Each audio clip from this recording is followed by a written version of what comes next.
All right, problem number 8 asks us to identify all points of discontinuity and then state whether there's a hole or an asymptote.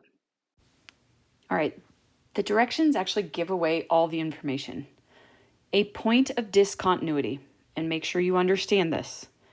A point of discontinuity, I'll even write it down again. This is on your notes from 8-2. A point of discontinuity can be one of two things. A hole, which is a removable discontinuity, or it can be a vertical asymptote, which is a non-removable discontinuity. You need to know that. You need to know that verbiage, that vocabulary, to say, okay, when it says points of discontinuity, I know what they're talking about. Now, just like with all these problems in this entire unit, the way we want to start is factor. So in the numerator, the way I'm going to factor this is by pulling out the greatest common factor. So I'm going to start with an x. My denominator, I'm going to do the same thing. And I can take out a 2x. And that leaves me with x minus 2.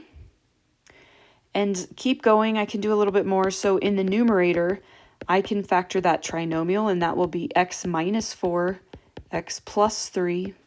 In the denominator, I've got 2x times x minus 2. Okay, so my holes happen where I have a common factor in the numerator and the denominator. So I happen to have a hole where there's a common factor. So my common factor is the x. So my hole occurs where that common factor, which is just x, equals 0. Now this is called a removable discontinuity for a reason. My new function is the reduced equation of x minus 4, x plus 3 over 2 times x minus 2. And now I look for my vertical asymptotes. And remember, vertical asymptotes happen where the denominator equals 0 once the hole is removed. So my vertical asymptote here happens where this denominator is 0. Now, we typically will set each factor equal to 0. There is one part of this that just doesn't make a whole lot of sense. It does not make sense to set 2 equal to 0. That cannot be. That is not a true statement. It doesn't exist. That's because 2 is not really, it is a factor, but it is not a factor that will equal 0.